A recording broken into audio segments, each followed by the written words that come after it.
What's up, guys? Welcome back. Welcome back to the Bianconator Zone for a daily extra show with big news. And when I say big news, I mean real news. Like, no, how do you want to say that?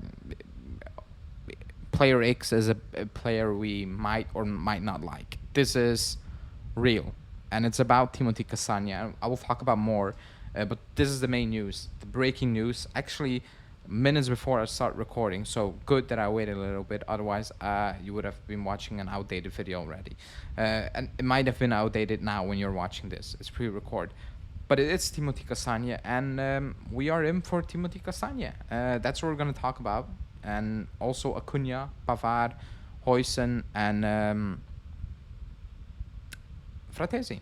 So yeah, let's get straight into the daily action.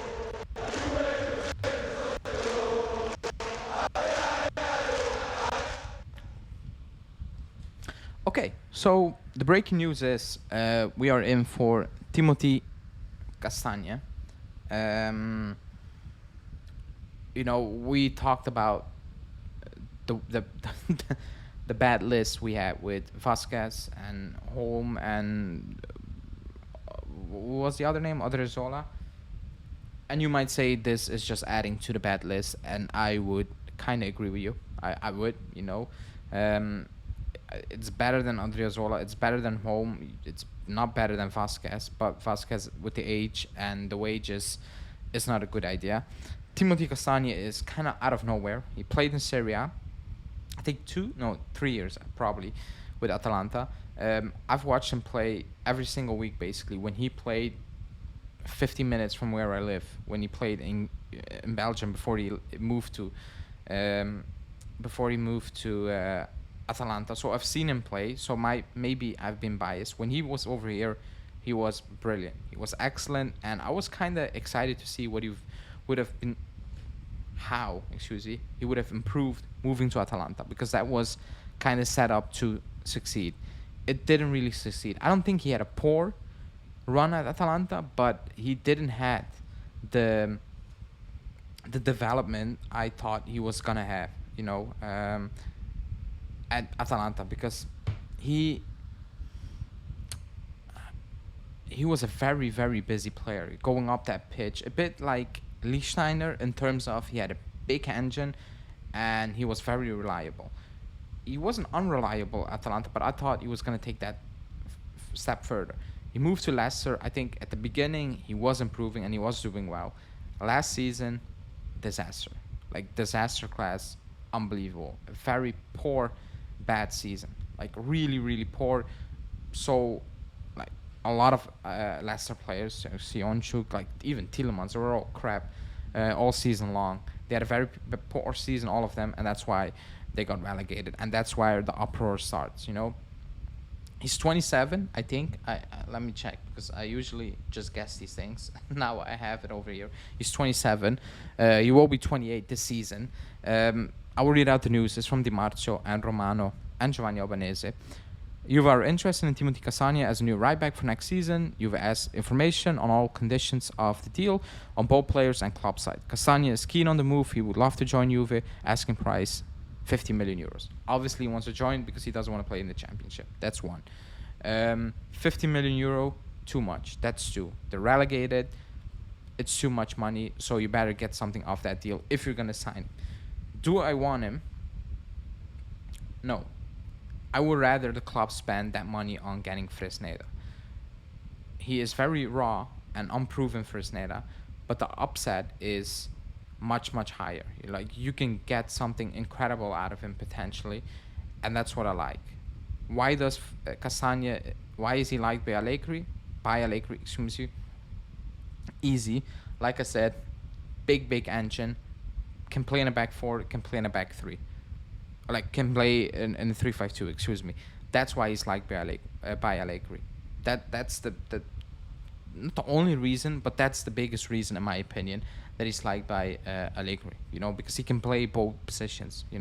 Positions. You might say it's the same position, but he can play in both formations.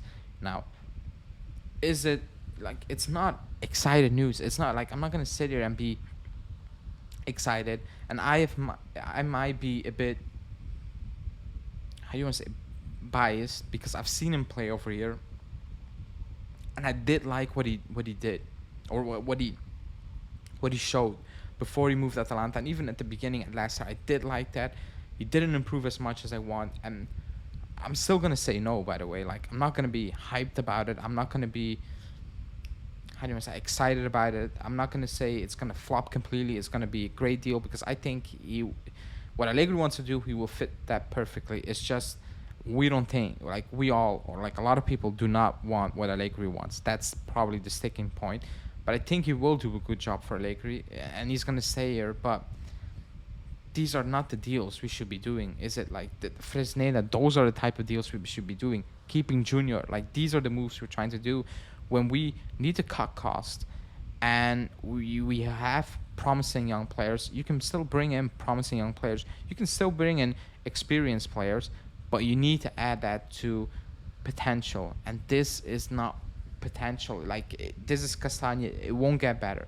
It can get better compared to last season, but like he hit his peak. Like it's not gonna be something insane like potentially Fresneda could be. It's not gonna be that, and that's my biggest issue because I'm not happy about that deal. It doesn't make me as angry as paying a lot of money for Vasquez or being linked to Home or Odriozola. It doesn't piss me off to that extent, but it also pisses me off. You know, it's not something to be excited about. I'm being completely honest, but let me know in the comments because I've seen a lot of people who still like Castagne, and I might get why a little bit, but I struggle to be very optimistic about these type of deals. I really do.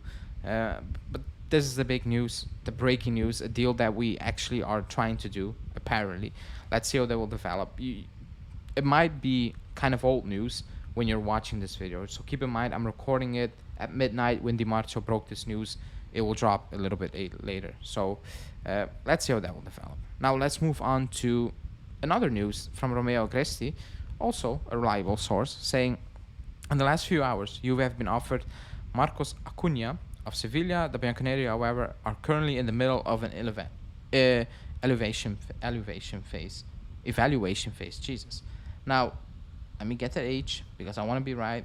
He will be 32 this season, and I just don't know. I do not like him. Period. Like I'm just putting it plain and simple. I don't like him. I absolutely don't like him. I never liked him.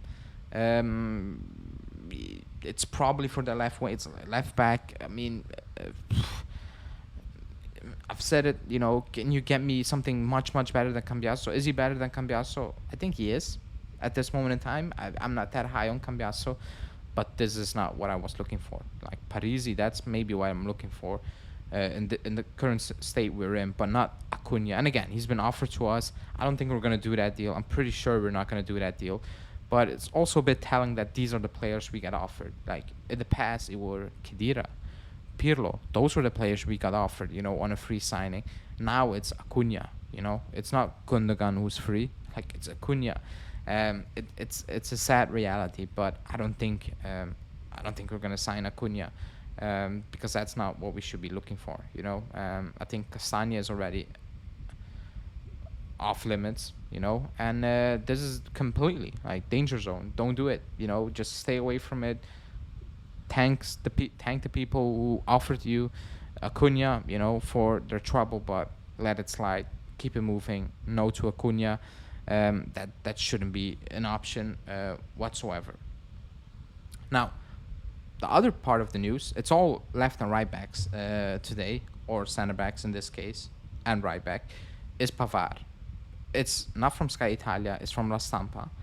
They are reporting that he has been proposed by Bayern in an effort to lower their fee for Vlahovic, despite the big salary he has, because apparently he's almost on 6.5, 7 million. Despite that big wage and the club basically setting a ceiling of wages, the club is still kind of considering. Now, do I believe the story? Not really. I don't think so. Would I take Pavard?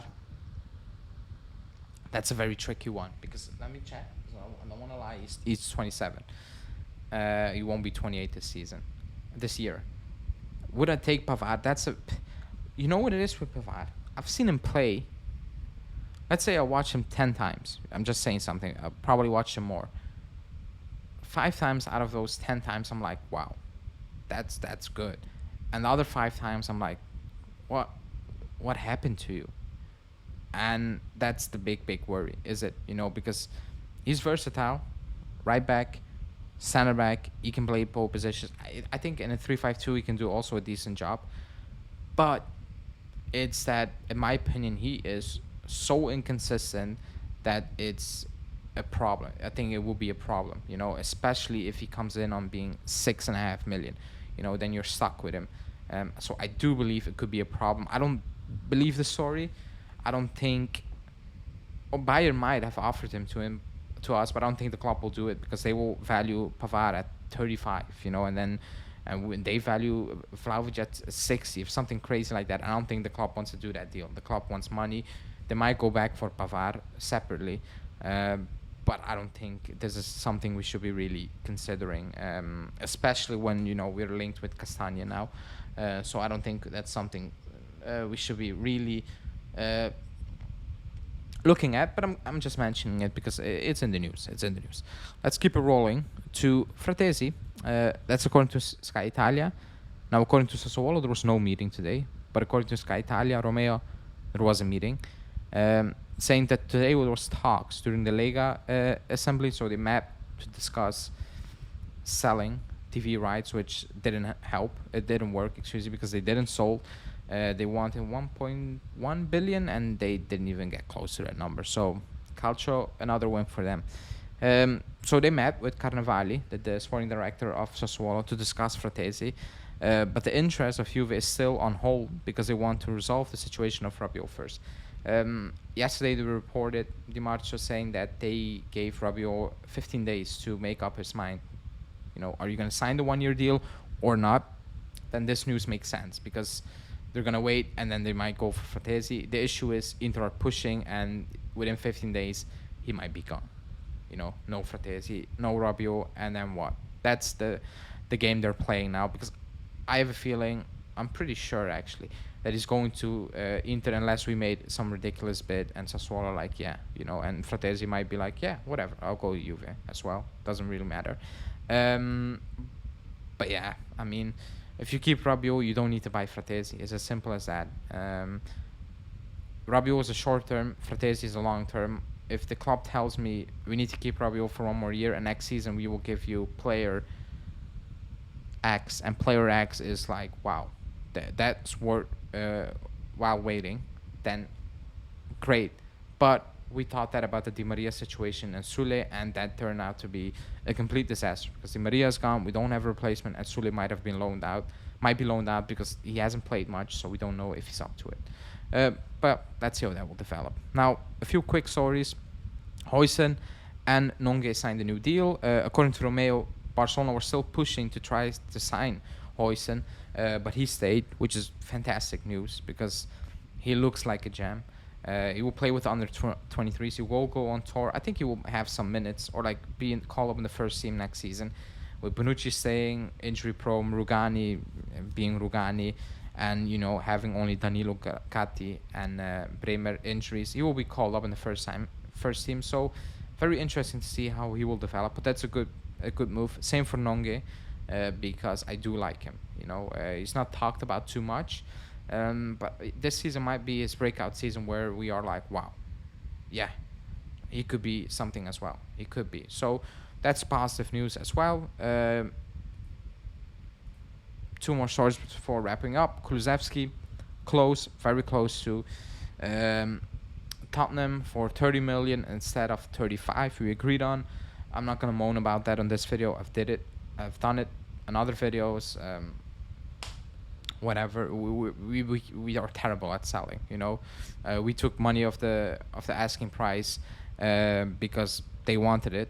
When we wanted to take money off the asking price for Milik, apparently we failed because we're paying Milik what we agreed on. So it doesn't work both ways, and it's frustrating. That's why I'm terrified to do deals with Bayern. When you see things as Mason Mount goes for 80 mil, Kai Havertz. going for 75 million pounds, and I'm sitting here and like, we sold for the Ligt for like 65 million, and we might do that for Vlahovic and Chiesa. Who knows? It's sickening. It's sad to see when that doesn't happen to Napoli and all those clubs. It doesn't. Inter, it doesn't. You know, they lose players on free because they're idiots. But you know, we lost Dybala on a free because we're idiots. So, but they can sell better than us, and that's an issue I will always have. To wrap it up, Milik is very close, and that I cannot believe. He's gonna get a 3-year deal on 3.5 million euros. 3 years. That's just ridiculous. You know, I have nothing against Milik. He's a good guy, but it cannot be the main guy with Keane. And 3 years, that's a lot of years, a lot of money. When you know you've seen the second part of the season with Milik, the injuries are still an issue, and you know the more he plays, the more you can see that you're not that guy. And that's my biggest fear, that he's gonna play a lot more games, and Keane as well, and we're gonna sit here and be like, what the hell is happening? Because when somebody is not that great and you see him play more often and the team is not going as it should be, then you can see the flaws. When you have a well-oiled machine and Milik comes in here and there, you can live with it. You know, you can, a bit like Choupo-Moting, like you can live with the few minutes he gets here and there because he will chip in and it will look good and you will hype it up. But the more he plays and the more the team is struggling, the more you will get frustrated. And I think 3 years is just, I cannot believe it. But yeah, wrap it up. Gonna wrap it up because everything I've said now could be already old news. So keep that in mind. Please like the video. Like the video. Again, Jesus Christ. It's midnight. Like the video. Subscribe to the channel. Let me know in the comments what you think about Castagne, because that's the breaking news. So let me know, and I will see you guys again tomorrow for a live show. Thanks for watching, and see you.